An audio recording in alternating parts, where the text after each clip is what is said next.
Muy bien, entonces nosotros vimos en la clase anterior, el capítulo número 3, la segunda parte, ¿sí? Donde Krishna principalmente nos estuvo hablando acerca de la práctica del karma yoga, ¿sí?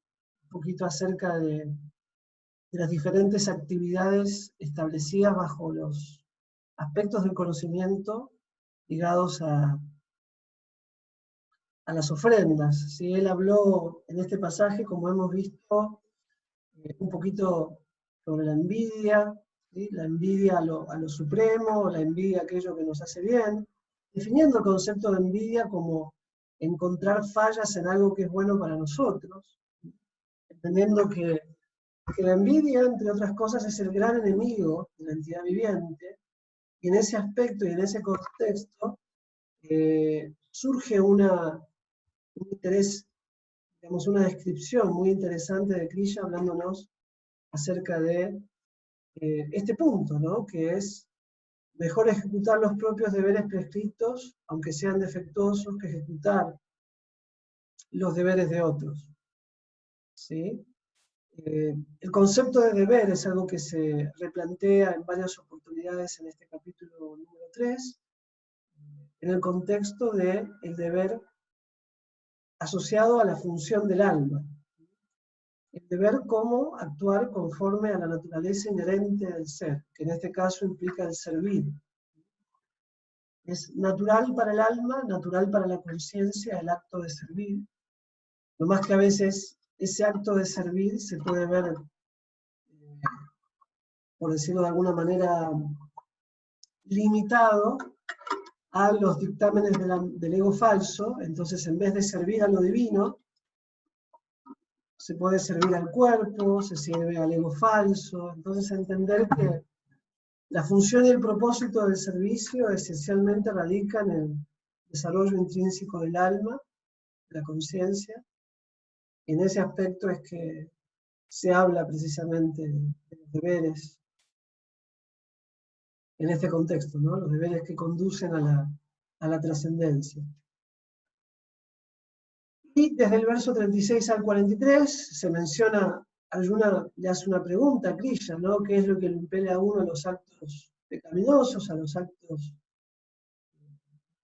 degradantes para la conciencia? Y ahí Krishna empieza a hablar acerca de la lujuria, dónde se ubica la lujuria, cuáles son las características, cómo hay diferentes capas que pueden predominarnos en el contexto de la lujuria, ¿no? Lujuria, en primer lugar, comparada con el humo que cubre el fuego.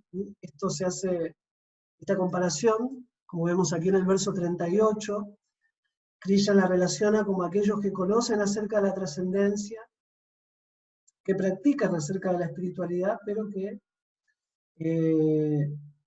tienen que luchar contra sus tendencias negativas, pero que practican, se refiere a ese tipo de practicantes, ¿no? Que puede que estén en sus luchas, pero que de todas maneras mantienen una práctica, una estabilidad, una firmeza en la devoción. Después se compara con el polvo que cubre el espejo, ¿sí? Entendiendo que están las personas que por la lujuria, quizás sabiendo que son almas y que tienen deberes superiores, no lo llevan adelante y no lo practican, pero que tienen un conocimiento no aplicado. A esto se hace relación con esa comparación. Y después, por último, al embrión cubierto por el cuerpo, ¿no? Que se refiere, por el vientre, mejor dicho, que se refiere ya a condicionamientos que tienen que ver más con una ignorancia total acerca del ser y de la naturaleza inherente del alma, ¿sí? Entonces así es que Krishna va describiendo, y finalmente en el último verso va mencionando Krishna, en los versos siguientes, por ejemplo, dónde se ubica la lujuria. Los lugares de asiento de la lujuria son la mente, la inteligencia, el ego falso y los sentidos, ¿sí? Entendiendo que el alma, la entidad viviente, puede estar cubierta, ¿no? Por todos estos tipos de áreas a nivel interno por la lujuria. Y luego mencionando como un poco la diferencia que existe entre los sentidos, la mente, superior, ¿no? Primero los sentidos, superior a los objetos, la mente superior a los sentidos, la inteligencia superior a la mente, y por último el alma como superior a todas las formas de expresión en la cual la naturaleza material se manifiesta, ¿sí?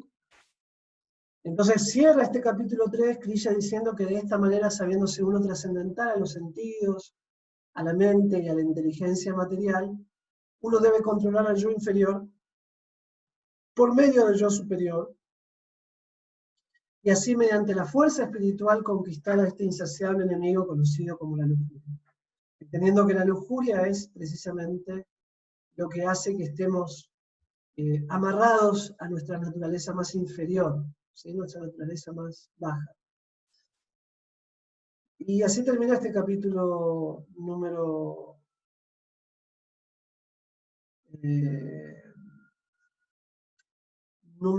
3. Ahora vamos a iniciar con el capítulo que vamos a tratar de verlo por completo hoy, que sería el capítulo número 4. ¿Sí?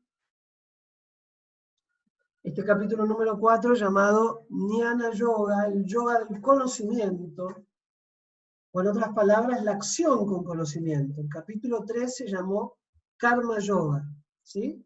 El yoga de la acción.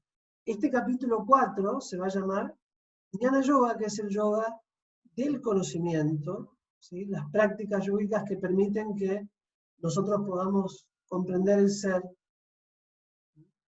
Entonces aquí vamos a ver, como lo explica el gráfico, Krishna explica la antigua historia del Bhagavad Gita, el propósito, la importancia de los descensos periódicos de Krishna al mundo material. Krishna desciende de muchas maneras, y esto es explicado, y la necesidad de acudir a un maestro espiritual. ¿Sí? Esto es muy importante y se trabaja en este capítulo, verso 34 del capítulo 4. La importancia de entender nuestra relación con el guru y cómo cultivarla y para qué, cuál es el beneficio. ¿Sí? En los primeros 2 versos de este capítulo 4, Krishna va a describir cómo se recibe este conocimiento. Recordemos que primero Krishna habló de las acciones ¿para qué? ¿Por qué Krishna habló en el capítulo 3 a Arjuna acerca del karma yoga, el yoga de las acciones? Krishna lo habló para que a través de la práctica, Arjuna y nosotros vayamos purificando nuestro corazón. La forma que tenemos de purificar nuestro corazón esencialmente va a ser a través de las prácticas que llevemos adelante, que llevemos a cabo. Hay prácticas que liberan y hay otras prácticas que condicionan y contaminan.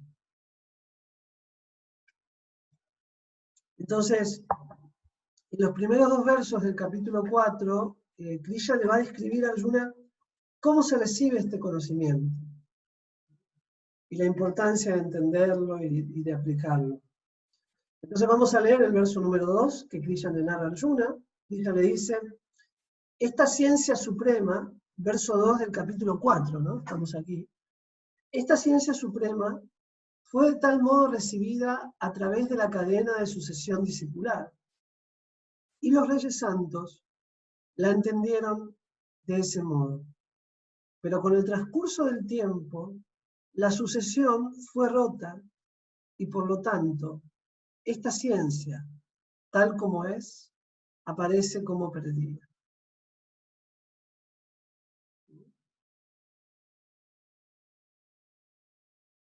Entonces acá ella se explica, ¿no? Que en estos primeros versos debe ir describiendo los motivos de la aparición de Krishna y todo el conocimiento que le imparte, cuál es el propósito. Cabe mencionar y entender que cuando mencionamos a Krishna también nos referimos a todo lo que él incluye, que es la sabiduría y el ejemplo que nos brinda, ¿no? Cuando hablamos de Krishna no solamente hablamos de un sabio o de un maestro que nos instruye, o de la suprema personalidad de Dios, sino todo lo que él está representando, ¿sí? que en este caso es la tolerancia, es la misericordia, la empatía, la compasión, sus devotos puros, las escrituras, el conocimiento. Krishna representa muchos aspectos que se sintetizan y se personifican en su forma, en su personalidad. Pero Krishna es mucho más, ¿no? Es mucho más que lo que nosotros podemos concebir a nivel forma, ¿sí? Entonces, todo esto lo incluye él, todos los mantras, todos los deberes, ¿sí? Todas las diversas prácticas de yoga están representadas y vinculadas y emanadas por parte de Sri Krishna Bhagavan. Esto es muy importante entender y también ver que su descenso a este mundo, sus enseñanzas, es la manera que él acude o el medio que él utiliza para poder purificarnos, para poder liberarnos de todo aquello que nos cautiva y que nos hace daño en este plano. Krishna menciona la cualidad que todo yogi debe cultivar. Y acá, esto es muy interesante, ¿no? Porque esto también es mencionado por Sri Patanjali en sus Yoga Sutras. Estas cualidades tienen que ver con apego al conocimiento superior y práctica del mismo. Entonces, vimos en el capítulo 3 la práctica, cómo se practica el Karma Yoga, ¿no? El Niskama Karma Yoga, la acción con desapego al resultado. La acción que está implícitamente desvinculada de un anhelo y una ansiedad por obtener resultados egoístas, es una acción que está en el plano de la modalidad de la bondad, que libera a uno del condicionamiento proveniente de la pasión y de la ignorancia, ¿sí? Y la pasión, la modalidad de Raja Guna y la ignorancia, son las modalidades que reflejan la raíz del sufrimiento que nosotros podemos vivir en este mundo, porque en la pasión desarrollamos muchos deseos, muchos condicionamientos conectados que tienen que ver con la codicia, con la ira, con las frustraciones, y eso lleva a la ignorancia, a la pérdida de la inteligencia, a la ilusión. Entonces es muy importante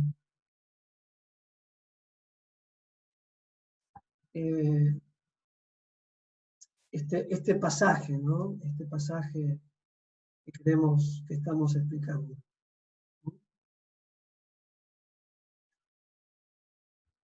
Ella le dice a Arjuna. Entonces recordemos que toda actividad para un yogi esto es muy importante, ¿no? Esto es como para grabárselo, que la cualidad que todo yogi, que todo practicante debe desarrollar es apego al conocimiento superior y a la práctica del mismo conocimiento. Esa es la cualidad principal. Luego salteamos, para poder ver de modo un poco más panorámico todo este capítulo número 4, al verso número 9, donde Krishna le dice a Arjuna, oh Arjuna, aquel que conoce la naturaleza trascendental de mi aparición y actividades, al abandonar este cuerpo, no vuelve a nacer en este mundo material, sino que alcanza mi morada eterna. Entonces, conocer el propósito, ¿sí?, de la aparición y actividades del Supremo permite que la entidad viviente se libere de todo el condicionamiento y el sufrimiento material. Es muy interesante, ¿no? Esta reflexión que nos otorga Krishna. Krishna va a comenzar a describir el sistema mediante el cual los seres pueden obtener, mediante sus esfuerzos, los resultados de las acciones motivadas por los deseos materiales. Entonces, ¿qué significa conocer? Porque acá la palabra conocer es muy importante. La naturaleza trascendental de mi aparición y actividades. Esta palabra conocer se está refiriendo principalmente a poder realizar, de alguna manera, vivenciar lo que Krishna está instruyendo, lo que Krishna está enseñando, los propósitos que constituyen su descenso. Entonces, más adelante él va a explicar el por qué él desciende, ¿no? Ya vamos a llegar a ese punto. Verso 12, Krishna dice, las personas de este mundo desean el éxito en las actividades fruitivas y por lo tanto ellas adoran a los semidioses. ¿Sí? Por supuesto, las personas obtienen prontamente los resultados del trabajo fruitivo en este mundo adorando a los semidioses. Como será establecido en el siguiente verso, cuando el alma comprende estos hechos acerca de Krishna, aplica su conocimiento trascendental a su propio obrar. Esto significa que cuando uno sabe que los semidioses, entiende que los semidioses son mantenidos y son sostenidos por la suprema personalidad de Dios, ¿sí? Cuando uno entiende que todo lo que nos llega materialmente hablando, como causa y efecto, proviene esencialmente del Supremo, que abastece a los devas para que los mismos manifiesten, materialicen los deseos de las entidades vivientes, entonces aplica este conocimiento más que a esforzarse por satisfacer a los semidioses, o por querer obtener, por esfuerzos egoístas, a ofrecer a Krishna, ¿no? Los resultados y sus acciones. Entonces, todas las almas liberadas actuaron en la antigüedad con esta comprensión y así alcanzaron la liberación. Por lo tanto, al igual que los antiguos, tú debes ejecutar tu deber con esta conciencia divina. Krishna le empezó a decir a Arjuna, en el verso número 1, que este conocimiento, en primera instancia, fue transmitido al dios del sol, que él se lo transmitió al dios del sol, luego se lo transmitió a Ikshvaku y luego al Manu. Entonces Krishna está comparando, cuando habla de los antiguos, está hablando del dios del sol, está hablando de Ikshvaku, que era un Prajapati, está hablando de Swayambhuva Manu, de grandes sabios de la antigüedad, y de grandes sabios referentes en la actualidad también. Si bien son antiguos, todavía permanecen vigentes sus enseñanzas, porque son eternos. Entonces, ¿qué es lo que caracterizaba a estos sabios? Su devoción por el Supremo.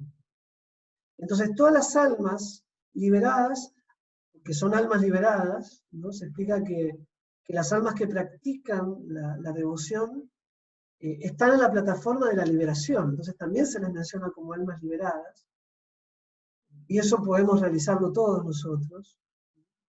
Actuaron con esta comprensión y así alcanzaron la liberación. ¿Vieron? Porque dice, todas las almas liberadas alcanzaron la liberación. Se repite 2 veces la palabra liberación, una dirigida hacia las personas iluminadas, y las otras se refieren a aquellas que ya han alcanzado la liberación. Entonces, el sendero que transitaron las almas liberadas, que nosotros estamos invitados a transitar a través de las enseñanzas de Krishna, permite que alcancemos la liberación ¿de qué? Del sufrimiento y del repetido nacimiento y muerte en este mundo. En los siguientes 9 versos, desde el verso 16 al 24 de este capítulo 4, ella va a explicar cómo el trabajo, karma, puede ser observado como inactividad, akarma, que también se define como la acción que no otorga resultados que a uno lo condicionan.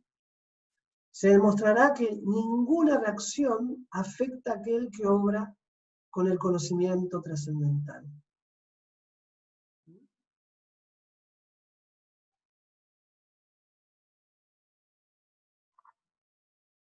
Entonces acá Krishna va a hablar acerca de la acción y de la inacción. Hay 3 tipos de acciones. La acción dármica, digamos, la acción prescrita, la acción inapropiada y la acción y la inacción. ¿Sí? Ahora vamos a ver en qué consiste todo esto, toda esta secuencia. Entonces, en el verso 16, Krishna menciona, incluso las personas inteligentes se confunden al determinar qué es la acción y qué es la inacción. Ahora te explicaré qué es la acción por cuyo conocimiento te liberarás de toda mala fortuna, o sea, de toda reacción negativa. ¿Qué tipo de acciones van a permitirte realizarte de tal manera que te liberes de todo el sufrimiento material? Eso es lo que le va a explicar ahora y nos va a explicar a nosotros Krishna. Verso 17. Las complejidades de la acción son muy difíciles de comprender, por lo tanto uno debe saber qué es la acción apropiada, cuál es la acción prohibida y qué es la inacción. ¿Sí? Entonces, vamos aquí, digamos, planteé un gráfico dividido en estos 3 puntos para entender esto, cómo aplicarlo en la práctica, ¿no? Vamos a poner un poquito mi imagen. Entonces se llama la acción de las 3 plataformas. Krishna en el verso 19 dice, se comprende que alguien tiene pleno... Rebobino, perdón. Estos 2 versos los vamos a entender más en alusión al siguiente verso y significado, ¿no? Se comprende que alguien tiene pleno conocimiento cuando cada uno de sus actos está desprovisto del deseo de complacer sus sentidos. Los sabios dicen que él, o ella, es un trabajador cuya acción fruitiva es quemada por el fuego del conocimiento perfecto. Entonces, aquello que permite que nosotros adquiramos conocimiento, que podamos realizar el conocimiento superior y vivenciarlo, va a tener que ver esencialmente, tiene que ver con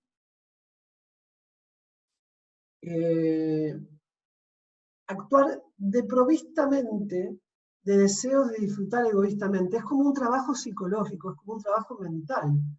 En la medida que yo lo que haga tenga que ver con la aprobación, con que busquen los demás para sentirme bien, que mi felicidad dependa de cómo el otro se siente conmigo, constantemente esté, digamos, transfiriendo mi satisfacción a la aprobación externa, o transfiriendo mi felicidad a lo que obtenga como disfrute, en la medida que yo conserve esa mentalidad, entonces no voy a cultivar el conocimiento. El conocimiento llega cuando uno está desprovisto de eso. Eso es lo que esto quiere decir aquí. Entonces acá ahora tenemos 3 divisiones por las cuales se divide el karma, y esto tiene que ver con el verso 17. El significado, ¿no? Porque ella dice, las complejidades de la acción son muy difíciles de comprender, por lo tanto hay que saber qué es la acción apropiada, cuál es la acción prohibida y qué es la inacción.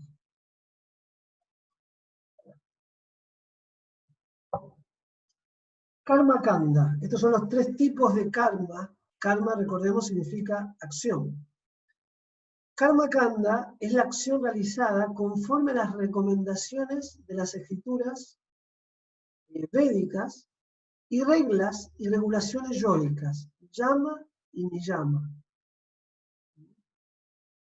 Esto significa karma kanda. Por ejemplo, no robar, no mentir, no ser violento, purificar los sentidos, controlar la mente, practicar la sencillez, realizar austeridades, cultivar el conocimiento, practicar determinadamente el yoga. Los yama y niyama tienen que ver con estas acciones que están recomendadas por las escrituras y que tienen como propósito también contribuir al bien universal. Eso es karma kanda. Eso es un tipo de acción que Krishna en el verso 17 lo llama como acción apropiada, que son las acciones que se recomiendan en las escrituras. Luego están las que son vikarma. Vikarma significa las actividades prohibidas en los Vedas, tales como acciones negativas que producen malas reacciones. Por ejemplo, consumir alimentos que provienen de la violencia animal. Lo otro tiene que ver con realizar actividades que degraden al ser, intoxicarse. Digamos, lo contrario a lo yama y niyama sería vikarma, lo que no se recomienda porque trae mala reacción. Karma kanda trae buen karma. Vikarma, acciones como la violencia, el enojo, las perturbaciones, son acciones que traen malas reacciones, ¿sí? Por eso no se recomiendan en las escrituras. Y después están las acciones que son akarma. Se refiere a la obra realizada para el placer trascendental. Tal obrar no trae la acción material, buena o mala, sino que son acciones que tienen como propósito el despertar superior. Dame un segundito.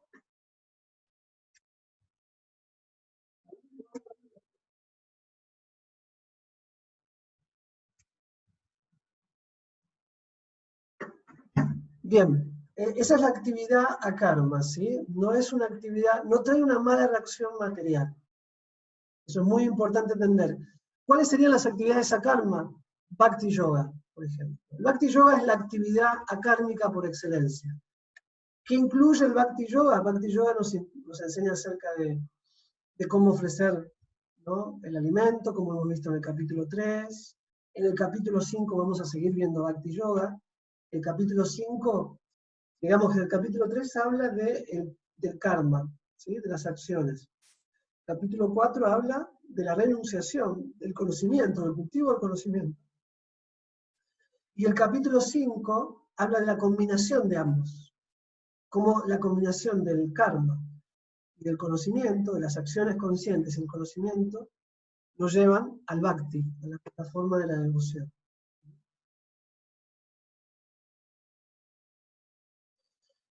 ¿Sí se entiende este punto? Si hay alguna pregunta, si tienen alguna duda hasta aquí, quieran realizar. ¿Seguimos? Sobre lo que es el karma y demás, si se entendió, ¿no? Entender que el karma, que no es solamente acción, sino que el karma también se subdivide, que a su vez también en el individuo cobra diferentes formas. Por ejemplo, está el aprarabdha karma, que es un karma que no está manifiesto externamente, pero que mentalmente se manifiesta como deseos, como impresiones, como tendencias. Después está el prarabdha karma, que es el karma que ya directamente se manifiesta en la materia, materialmente, a través de diferentes circunstancias que vivimos, etc. O sea, no todo karma es malo. El punto es que para que nos beneficiemos en lo máximo acerca de toda actividad, es importante que nuestras acciones permitan que trascendamos, ¿no?, nos lleven hacia la trascendencia, ¿sí? Eso es lo importante. Ahí, si tienen alguna pregunta, la realizan y yo después, ahí parece que tenemos...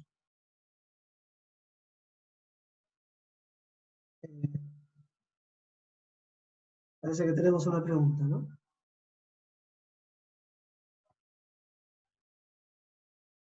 Prabhu Purushottam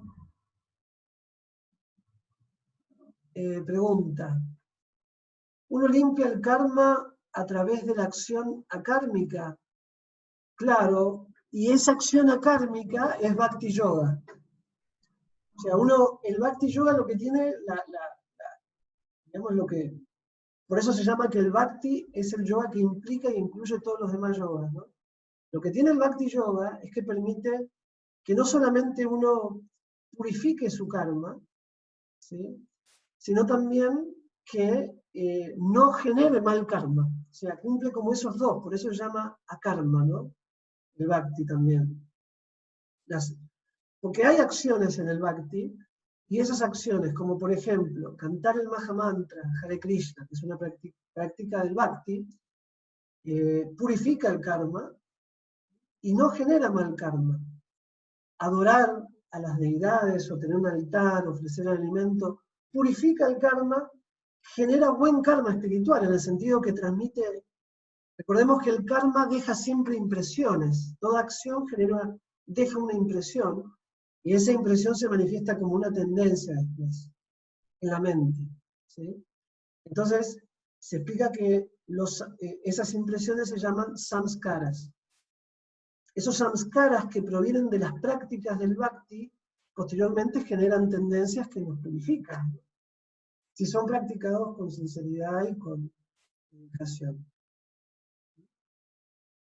Bien, continuamos. Igual si hay repreguntas o otras preguntas también pueden hacerlas, ¿no? Y yo luego les voy respondiendo. Ahora, esto es muy interesante, este pasaje, porque el título de este verso se llama ¿Cómo librarse de las reacciones pecaminosas? Krishna en el verso 21 dice: la persona de buena inteligencia, de buena comprensión, que esto también significa buena inteligencia, actúa con la mente y la inteligencia perfectamente controlados. Abandona todo sentido de propiedad sobre sus posesiones y actúa únicamente por las necesidades básicas de la vida. Obrando así, no es afectada por las reacciones pecaminosas.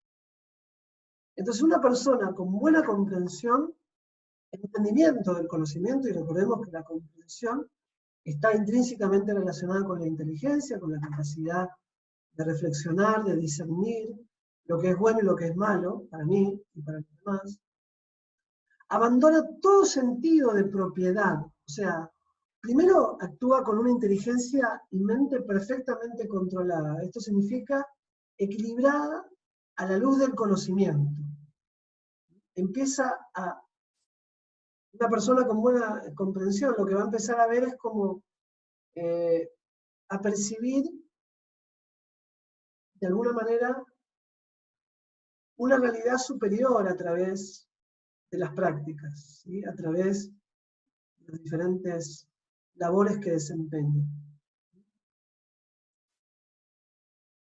Abandona todo sentido de propiedad sobre sus posesiones y actúa únicamente por las necesidades básicas de la vida, o sea, no busca más de lo que puede o más de lo que debe conforme a su naturaleza y a sus necesidades básicas. Básicas es mantener el cuerpo, mantener una buena salud, mantener una economía que le permita a uno subsistir, como librarse de una tendencia nociva hacia la codicia, el querer obtener más de lo que uno realmente precisa, ¿no? Y propiedad sobre sus posesiones, porque también el sentido o el sentimiento de propiedad se asocia y se representa también hacia la posesión sobre las personas, la posesión sobre las cosas, genera una tendencia mental doblemente perjudicial, porque por un lado, una tendencia hacia la manipulación, y lo otro es una tendencia hacia la explotación, ¿sí? Hacia la apropiación, manipulando y también victimizando. Entonces, si se establece una tendencia de poder sobre el otro, o una relación de poder sobre algo, ese poder tiene que ver con sentir al otro una propiedad, algo que pertenece a mí. Y eso lleva a que yo lo quiera dominar, ¿sí? Lo quiera controlar, manipular y controlar. Entonces, esto perturba mucho porque es una visión tóxica, negativa del medio ambiente y de los demás. Por eso, al estar ecuánimemente, digamos que una mentalidad ecuánime y una buena comprensión nos libera de este tipo de pensamientos y de tendencias. O en otras palabras, en la medida que nos liberamos de estas tendencias, producto de actividades devocionales que nos purifiquen, nuestra mente va a estar más controlada y más equilibrada y nuestra inteligencia más firme. Eso va a despertar esencialmente lo que representa la meta a corto plazo para todo practicante, que es nishta, que es fe. La fe firme digamos, se representa esencialmente a través de una firmeza de convicción, ¿no? De convicción.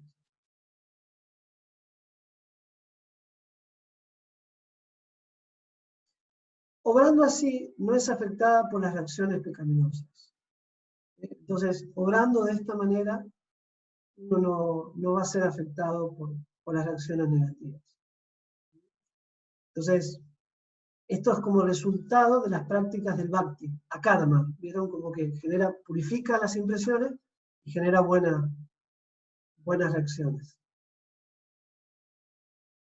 Aquí tenemos un significado bastante más largo, pero lo quise copiar de los maestros porque me pareció muy interesante. Lo voy a correr para este lado, para que puedan ver el verso y el significado. Vamos al verso 22. Este capítulo 4 tiene 43 versos, ¿sí? Igual que el 3, ¿no? O al menos nosotros llegamos hasta el 43.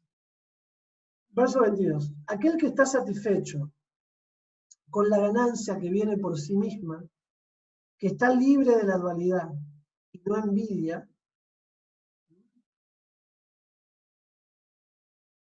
y que es perseverante tanto en el éxito como en el fracaso, aunque ejecute acciones, nunca se enreda. Esa es la inacción en la acción, ¿se entiende? Perdón, sí, la acción, quiero decir, la inacción en la acción. Aquel que está satisfecho, que no actúa, ¿no? Que no actúa para ganancia especulativa, que está libre de la dualidad y no envidia. Digamos, la no envidia significa no, la envidia, además de la definición que hemos visto antes, como que una de las formas de manifestarse la envidia es a través de negar lo que es bueno para mí, también la envidia, esto en referencia a las relaciones con los demás, tiene que ver con el rechazar o el enojo o la frustración del éxito ajeno. Esta envidia es muy condicionante y esta es la envidia de la cual Krishna no quiere que ninguna entidad viviente cultive, porque es muy destructiva para el autoconocimiento. Entonces aquel que está libre de estas dualidades que generan la envidia y que es perseverante tanto en el éxito como en el fracaso, que sigue manteniendo su firmeza en las prácticas y su determinación, aunque ejecute acciones, nunca se enreda. Vamos a leer el significado. El trabajo hecho con conocimiento trascendental y ejecutado como una ofrenda es, junto con sus resultados, absoluto. Porque todo trabajo hecho para lo divino y también para el beneficio espiritual de todos los seres no produce karma y es por lo tanto trascendental. Esta sería otra definición del bhakti yoga y de las actividades akármicas. Srila Sridhar Maharaj, uno de los grandes maestros del bhakti yoga, ofrece una hermosa oración. Él dice, primero ofrece, luego actúa. Debes mantener un acuerdo en tu mente que diga, todo lo que yo adquiera irá al Supremo. Yo no soy el propietario, yo no soy el interesado. Si podemos acercarnos con esta actitud al canto de mantras y escuchar acerca de la trascendencia y a toda otra forma de práctica devocional, entonces nuestros esfuerzos serán en el plano de la devoción. Entonces analizamos, hacemos un paréntesis aquí. Todo lo que yo adquiera va a ir al Supremo. Yo no soy el propietario, no debo ser siempre el objeto de disfrute de todo. Yo soy el receptáculo del remanente del disfrute del Supremo. Ese remanente, ¿sí?, va a llegar a mí a través de una bendición. Por ejemplo, yo estoy ofreciendo el alimento y se explica que el alimento se vuelve prayadan cuando es ofrecido al Ser Supremo. Entonces, yo voy a obtener lo mismo que hice, porque lo que cociné es para alimentarme, pero primero lo ofrecí. Entonces, ese acto de ofrecer purifica el corazón. El Supremo acepta la ofrenda, siempre y cuando no tenga no provenga de violencia animal ni nada por el estilo la ofrenda. Y ese remanente me purifica, me ilumina, me satisface, tanto material como espiritualmente. Entonces, primero ofrece con el pensamiento toda acción y luego actúa. Y eso le da un sentido y un propósito a todo lo que hacemos. Un propósito superior, trascendental. Por eso Siddhartha Maharaj dice, debes mantener un acuerdo en tu mente, una afirmación que diga, todo lo que yo adquiere irá al Supremo. Por ir al Supremo no es que lo voy a perder, sino que eso que obtenga, eso que adquiera, a través del ir al Supremo primero, que dirija al Supremo, va a permitir que todo tenga un bien superior, que sea un beneficio para todos. Porque generalmente cuando es para mí solo, se establece bajo los parámetros de la explotación, de la lujuria, y eso termina lastimando, dañando nuestro corazón. Si podemos acercarnos con esta actitud al canto de mantras y escuchar acerca de la trascendencia y a toda otra forma de práctica devocional, entonces nuestros esfuerzos estarán en el plano de la devoción. Ahora, desde el verso 25 al verso 33, Krishna nos va a impartir conocimiento acerca de los sacrificios, de las acciones sagradas. Primeramente debemos entender qué significa sacrificio. Sacro en latín significa sagrado y oficio, labor o tarea. Por lo tanto, sacrificio hace referencia a la acción sagrada que nos permite purificar y liberar los sufrimientos acumulados de nuestra existencia. Todos esos sufrimientos que tengamos incluso acumulados, con seres queridos, con seres que no conocemos, con experiencias vividas, todos esos sufrimientos pueden ser purificados a través de prácticas devocionales, a través de actividades supremas, superiores. Eso es lo que permite, lo que purifica.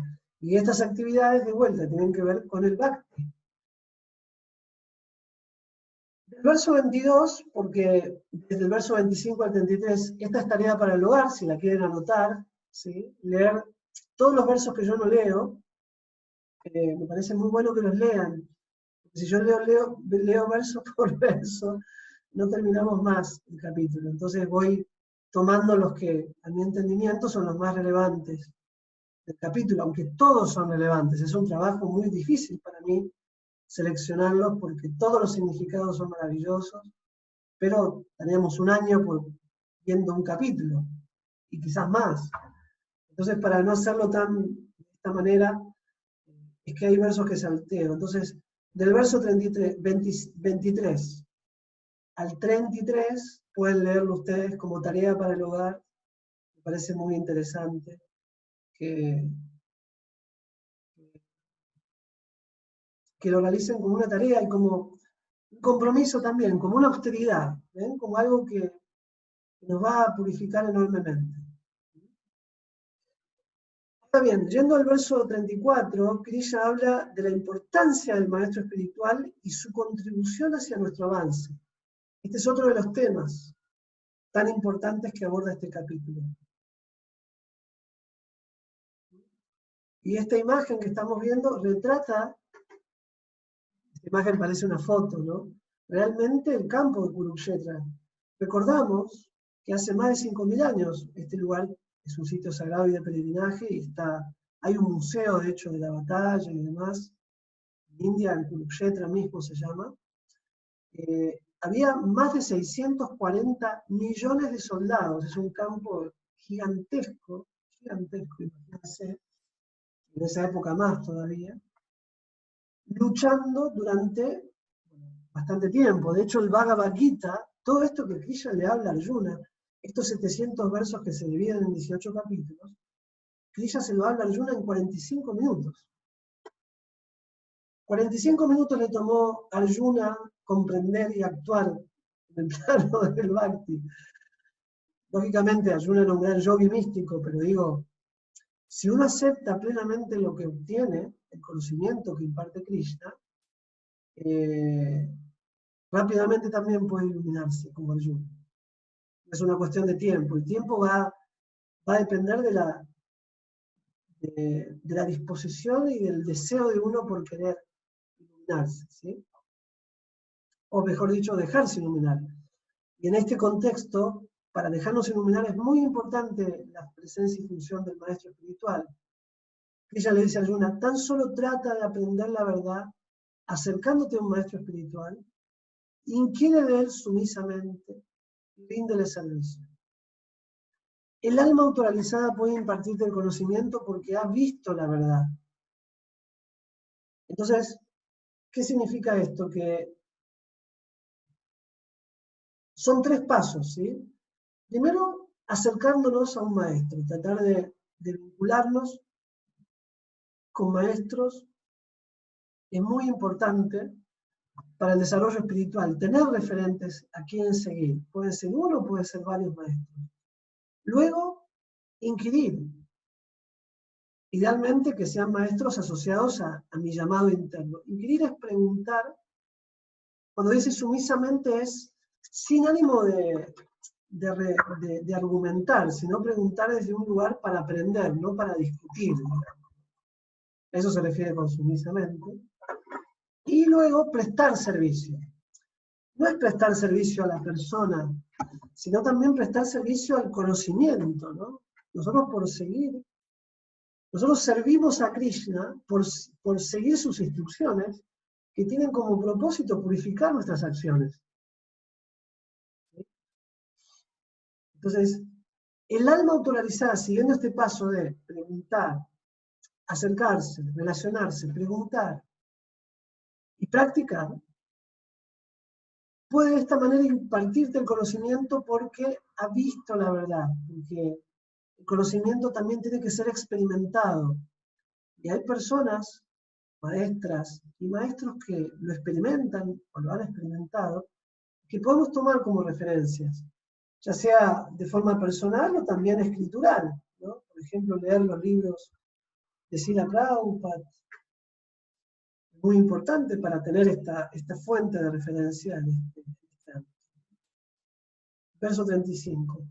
Habiendo obtenido el conocimiento real de un alma autorrealizada, de un maestro, maestra, nunca volverás a caer en tal ilusión, pues mediante este conocimiento verás que todos los seres vivientes no son sino una parte del Supremo, o en otras palabras, que son míos.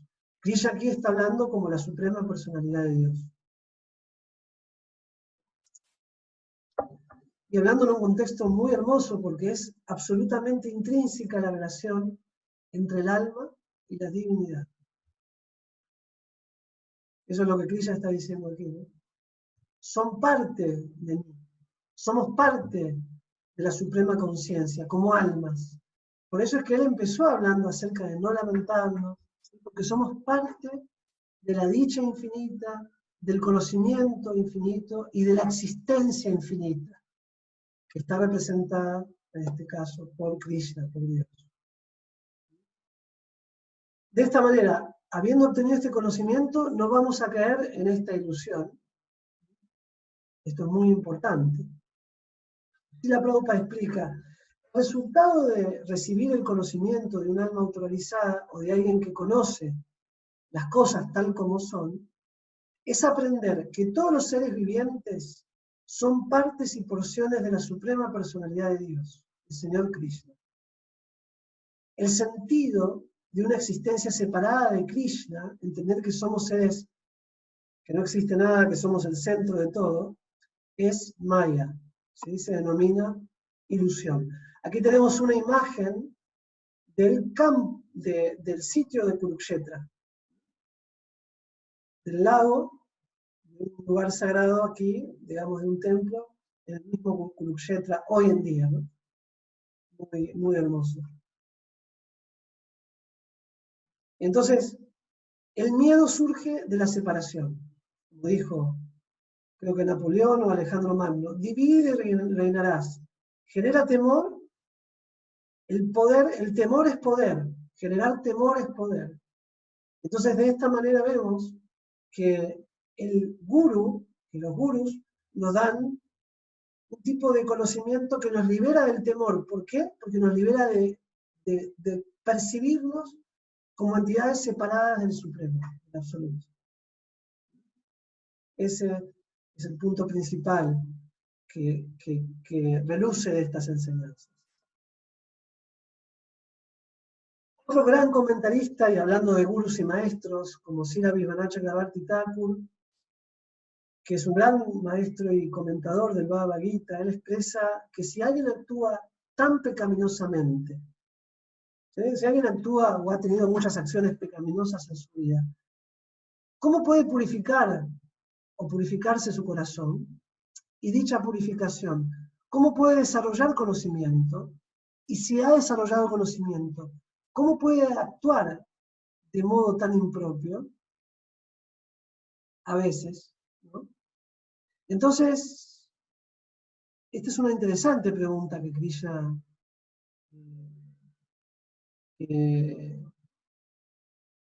mejor dicho, que Vishwanath Chakrabarti Thakur se pregunta, y que se pregunta en alusión a lo que Krishna expresa. Krishna va a responder esto, ¿no? ¿Cómo se puede purificar el corazón? Y dicha purificación, ¿cómo puede desarrollar conocimiento? Y si ha desarrollado conocimiento, ¿cómo puede actuar de modo tan impropio? Alguien como, por ejemplo, los que estaban en el campo de batalla del bando opuesto, ¿no? Esto lo hace desde ese lugar, que es lo que yo entiendo como impropio. Entonces, en los versos 37, 38 y 39, Krishna menciona la fuerza purificante y liberadora del conocimiento trascendental. Como diciendo, habiéndose desarrollado conocimiento trascendental y estableciéndose el mismo en el corazón, a través de una mente e inteligencia ecuánime, eso no puede pasar. Verso 37. Entonces acá Krishna, estos son los versos donde Krishna glorifica el Jnana Yoga, glorifica el conocimiento acerca del Bhakti, ¿sí?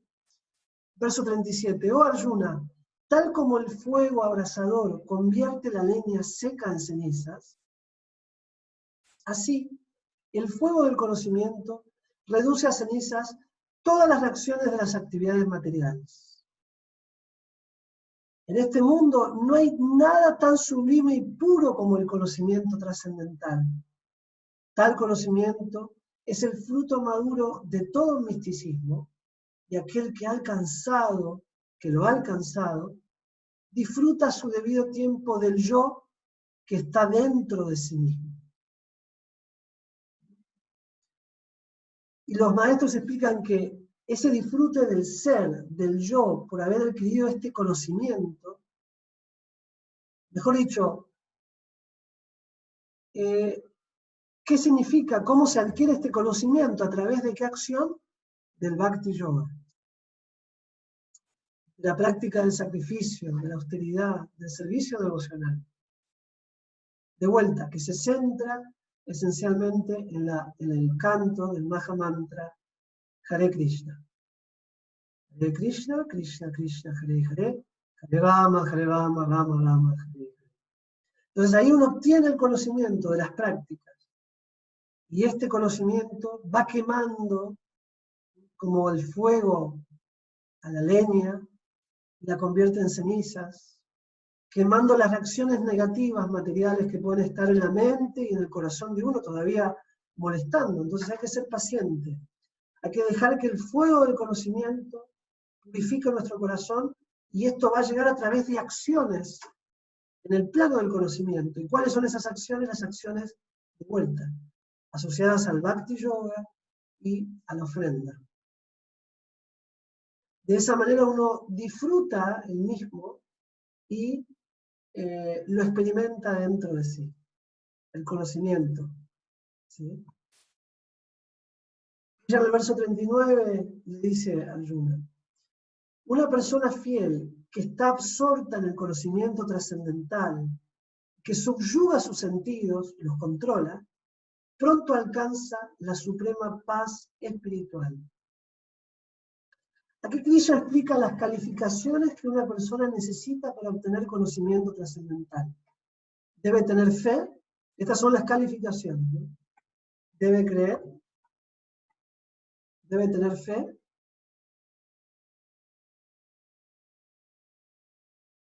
ser dedicada y autocontrolada. Fe dedicada y autocontrolada. Trabajar con fe y saber que su labor desapegada traerá conocimiento trascendental y la paz espiritual suprema es la liberación. Tener esa certeza, confiar en que lo que estoy haciendo para Krishna, que es para mí también, ¿no? Para mi purificación, me va a traer la paz espiritual.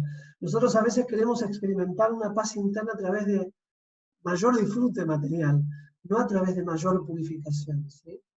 Pero acá estamos hablando de la importancia de la purificación. Sin fe, como explica Krishna, la paz no se puede obtener. Entonces una persona fiel, fiel viene de fides también, ¿no? De fidelidad, una persona que confía, naturalmente se absorbe en el conocimiento. ¿Y por qué? ¿Y cómo va a ser para confiar a esta persona? Esa es la pregunta. ¿Cómo puedo hacer yo para confiar? Como Arjuna confió en Krishna y entendió y aplicó.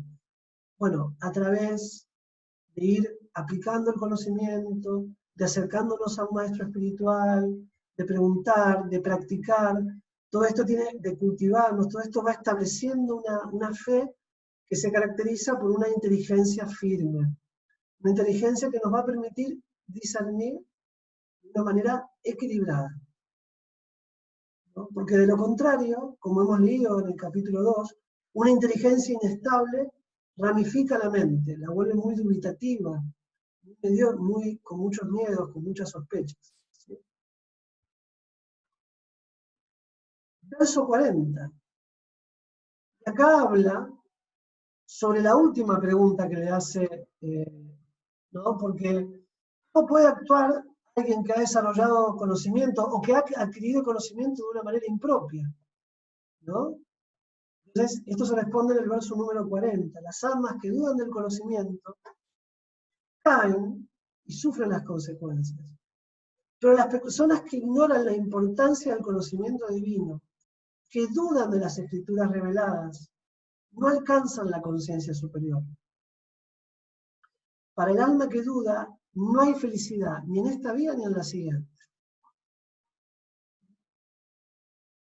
O sea, al no haber paz, como se explicó antes, no va a haber felicidad. Digamos que la felicidad es una consecuencia del equilibrio, de la paz. Y esta paz se desarrolla y se establece a través de la confianza, de la fe, de creer. Y esta creencia, esta confianza, va a ser experimentada a través de lo que practiquemos, no es una fe ciega. ¿Sí? No es que tengo que depositar mi creencia y mi confianza en algo que no sé de qué se trata. Todo está explicado. No hay escrituras que desarrollen más descripciones de la divinidad como las escrituras védicas. Principalmente, el Bhagavad Gita, Srimad Bhagavatam, se dice que hay dos tipos de escrituras. Unas que hablan de Dios y otras en las cuales Dios mismo habla. El Bhagavad Gita representa esa sección donde el Supremo mismo habla y nos habla. Y el Srimad Bhagavatam, por ejemplo, representa la sección donde se habla de él principalmente, aunque él aparece hablando, ¿no? En varias oportunidades. Entonces, entender, ¿no? Que si no hay confianzas, y esto se establece a través de las prácticas, de la convicción, de la determinación, etc. Patanjali lo dice en el Yoga Sutra, las obras apropiadas del yoga consisten en una gran determinación en la práctica, el estudio del conocimiento y la devoción a Dios. Así inicia el Yoga Sutra 2, llamado Sadhana Pada, de Sri Patanjali. Estudio de los Vedas, determinación vigorosa en la práctica y devoción a Dios. Esas son las actividades virtuosas en la práctica del yoga y las que dan felicidad y paz. Las que cuando hay duda, cuando hay mucha incertidumbre, significa que no estoy aclarando. Por eso las dudas puede que existan, pero hay que hacer algo con las dudas. Digamos, no es que está mal dudar, ¿se entiende? No es que está mal no creer.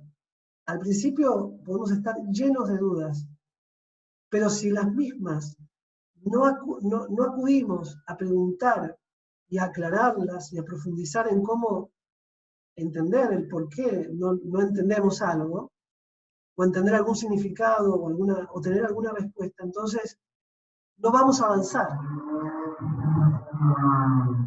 ¿Sí? No va a haber felicidad, no va a haber paz, porque no vamos a entender. Eso es importante comprender, ¿no? Que debemos hasta incluso generar dudas, tener dudas, preguntar, para de esa manera poder ir aclarando, y dudas que tengan que ver esencialmente con entendimiento, con cosas que me ayuden a entender, a poder profundizar más, aspectos relativos a la práctica, diferentes aspectos. Y lógicamente, cuanto más estudio, más pueda leer, más dudas van a venir. Entonces eso es interesante, porque eso más nos va a acercar al gurú, o a los gurús. Es toda una cadena. Recordemos que el conocimiento se recibe a través del gurú. Sin embargo, si yo no entiendo, no comprendo, y no pregunto, y dudo más encima, entonces no va a haber felicidad, no va a haber paz. Entonces Krishna le dice a Arjuna, por lo tanto, aquel que ha renunciado a los frutos de su acción, cuyas dudas son destruidas por el conocimiento trascendental y que está situado firmemente en el yo, no es atado por las obras, o conquistador de riquezas. Por lo tanto, las dudas que han surgido en tu corazón debido a la ignorancia, habrán de ser cortadas, las mismas, con el arma del conocimiento. Armado con el yoga, oh Arjuna, descendiente de Bharat, levántate y lucha. Armado con el yoga, armado, ¿sí?, con el conocimiento, con el arma del conocimiento. Por eso el conocimiento se le llama Shastra. También Shastra significa espada. Shastra viene de Ashtra, que significa arma. El conocimiento es un arma. ¿Pero qué? Es un arma amorosa, es un arma que viene a cortar con aquello que es imposible de eliminar con nada material, que es la ilusión. No vamos a trascender la ilusión a través de disfrutes materiales o a través de esfuerzos transitorios, por disfrutar de los sentidos. No. Va a venir por un gusto superior proveniente de las prácticas del yoga. Armado con el yoga significa volverse un guerrero espiritual.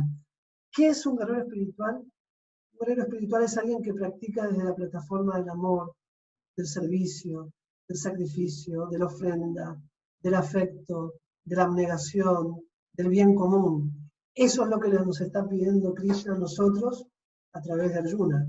Luchemos, seamos guerreros espirituales, unidades de alivio para los demás, y no de perturbación y de sufrimiento.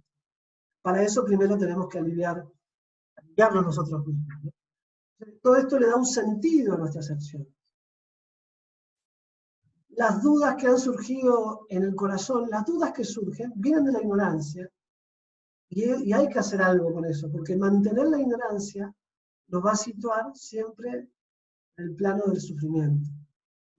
La ignorancia genera sufrimiento, genera ilusión, apatía, rechazo. Entonces tenemos que resolver la ignorancia, por eso necesitamos ayuda, y una ayuda que provenga de lo superior, porque no nos puede ayudar algo que nos generó el problema. La materia es lo que nos generó el problema, la materia no va a ayudar a resolver el problema. Lo que va a ayudar a resolver el problema va a ser la trascendencia, y esta viene de dos fuentes. De Krishna, a través de las escrituras, y de Krishna también a través de los sadhus, de los grandes maestros y maestras. El propósito principal de las enseñanzas de Sri Krishna en estos primeros capítulos es despertar a Arjuna y a nosotros de una vida centrada en la interacción de los sentidos y los objetos de los sentidos. Eso es lo más importante, liberarnos, tanto a nosotros como a Arjuna, de despertar a que existe una realidad que no es ilusoria y que tiene que ver con el plano del yoga y de la devoción. Haribol, muchas gracias. Bueno, hemos completado un capítulo, creo que es la primera vez que hemos terminado un capítulo entero para ver mañana, el miércoles próximo, el capítulo 5, llamado también Karma Yoga, pero que conjuga estas dos enseñanzas dirigiéndolas más profundamente hacia el Bhakti, que son las acciones del karma y las acciones con conocimiento. Espero que haya sido de mucha alegría, que les haya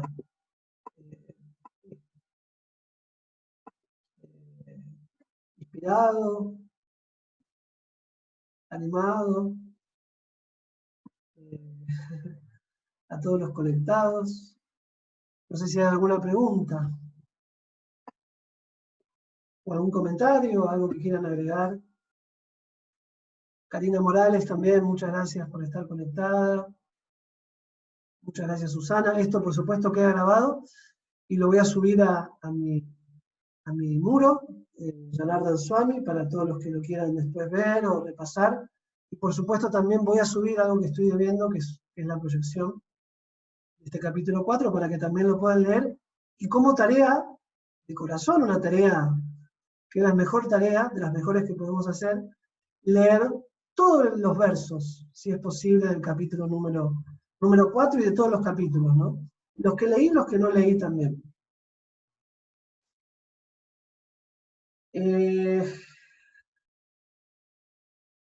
Ahí Purushottam dice una pregunta, Maharaj, no sé si es la pregunta para este curso, pero bueno, hágala, ya. Purushottam en la Margarita, por supuesto, hágala. No hay problema.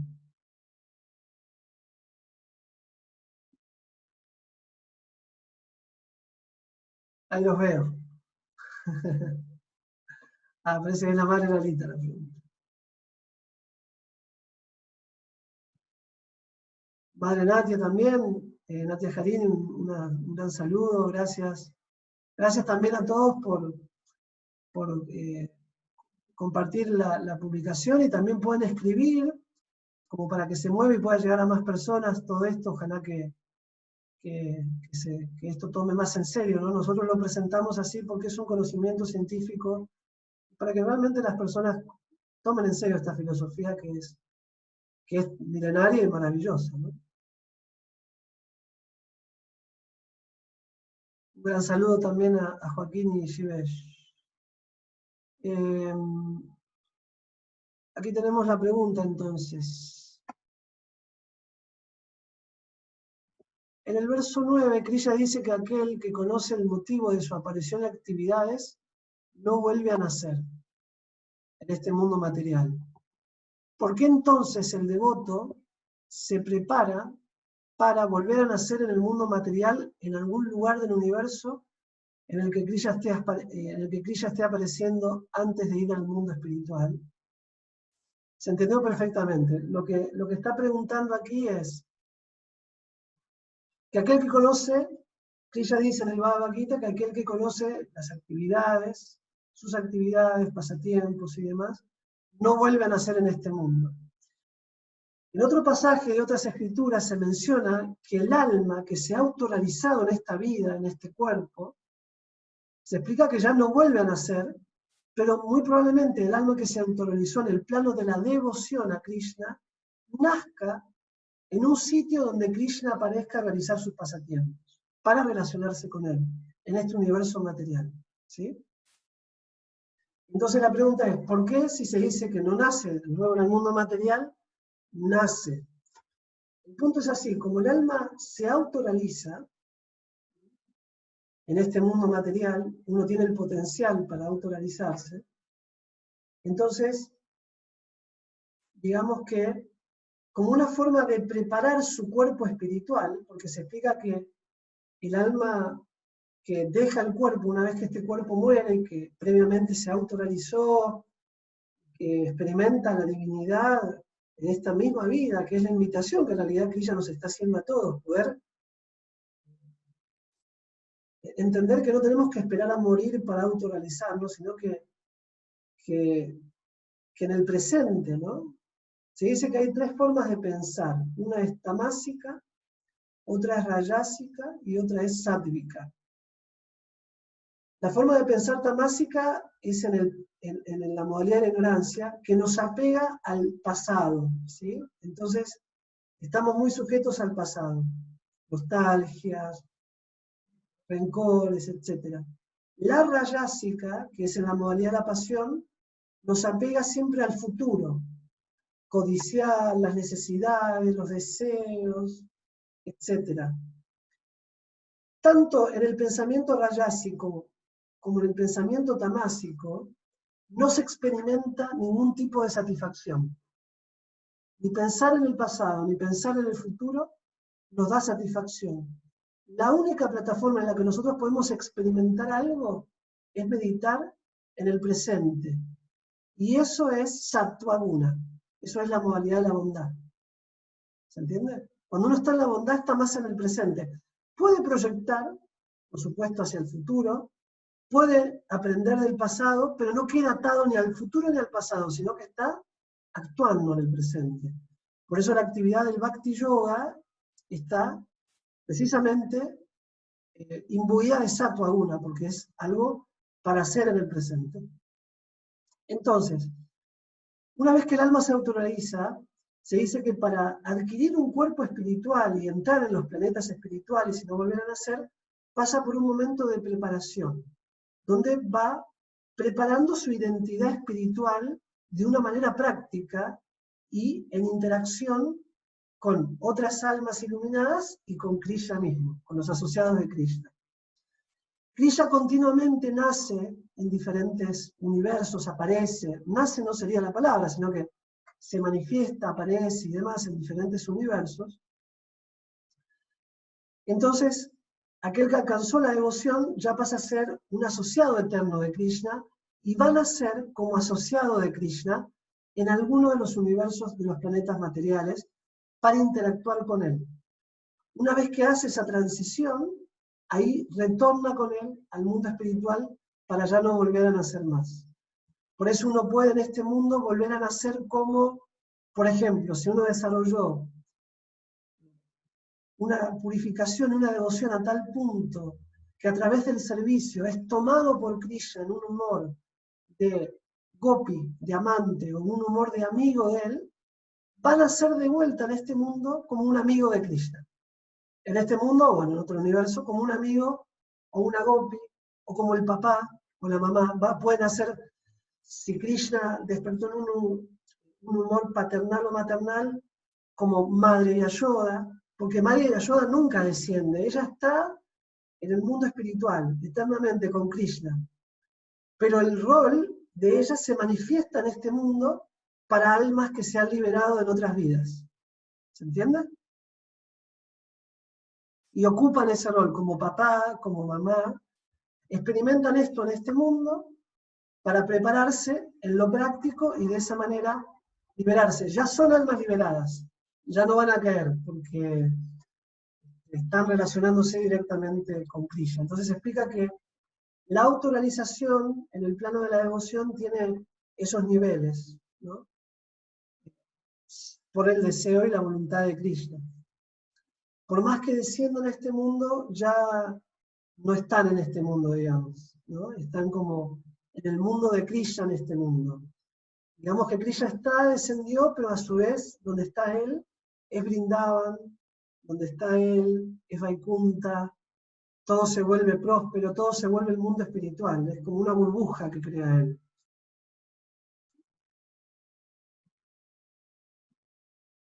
Y también es para darle algo a sus devotos que en el mundo espiritual ellos no pueden experimentar, que es la separación. El lila del mundo material, con Krishna, se llama Prakrita, y en el mundo propiamente espiritual se llama Aprakrita. El Prakrita, el lila que se da en este mundo material con Dios, con Krishna, se establece a través de la separación. Es un lila de separación, ¿no? Mahaprabhu toma sañas y se separa de sus amigos de Navadvip y de su familia. Krishna se va de Vrindavan a Dwarka y viaja. Esos son lilas de separación. Y lo que se manifiesta en esos lilas de separación es un incremento del amor. En cambio, los lilas en el mundo espiritual son lilas aprákrita, de unión. No hay separación. Entonces es como un plus, un regalo que también Krishna le da a sus devotos para que incrementen su amor por él. Digamos que eso es algo más íntimo que Krishna concede a sus devotos queridos.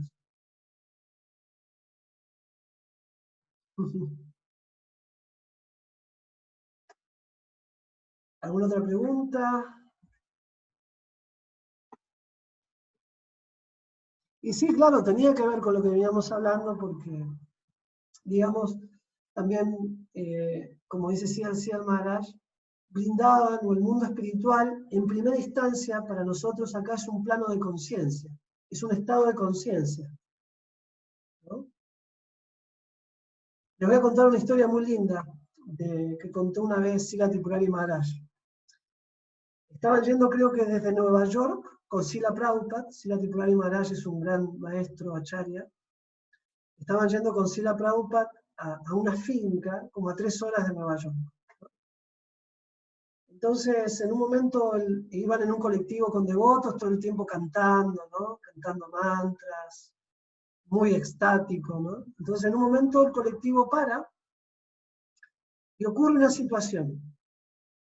Había un gato que estaba corriendo un ratón, ¿sí? Y que de repente los devotos estaban viendo porque quedó como en una escena, Prabhupada se quedó mirándolo, ¿no? Entonces el gato estaba corriendo el ratón se quedó parado, el gato se quedó parado, y de repente apareció un perro en la escena, que también se quedó parado, y el dueño, que era el perro, que también se quedó parado. En realidad el gato estaba persiguiendo al ratón, el ratón al ver al perro se quedó parado, el gato al ver al perro se quedó parado, petrificado todo, ¿no? Y el dueño no sabiendo qué hacer en el momento. Entonces Prabhupada se rió y dijo, ven, esto es Vrindavan. No hay enemistad entre ninguno. Son todos diferentes, pero a su vez están todos en armonía. Ninguno se ataca a ninguno. Todos se habían quedado, ¿no? Porque el perro ataca al gato, el gato al ratón, pero todos se quedaron como quietos, como sin oposición, sin persecución. Y él dice, eso es Vrindavan. Después, los devotos bajan, ¿no? Van a la finca, salen a la finca a caminar. Srila Prabhupada siempre caminaba todas las mañanas. Entonces se explica que de vuelta pasan por un lugar y dice que Prabhupada se queda quieto caminando y le dice a un devoto, ¿has visto al gato y el ratón y el perro? ¿Ves? Eso es Vrindavan. Y los devotos miraron y no había ningún gato y ratón. Sí había aparecido el perro de vuelta, pero ya no estaba el gato y el ratón. Entonces no dijeron nada. Siguió caminando Prabhupada, unos metros más, le dijo, ¿ves? La misma escena, eso es Vrindavan.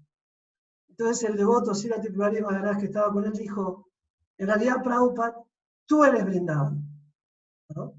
Todo lo que vos ves es el mundo espiritual, entonces, donde quiera que poses tu mirada, vas a ver conciencia de Dios, vas a ver conciencia de armonía, vas a ver los diferentes arreglos que Krishna hace para que todo esté en armonía.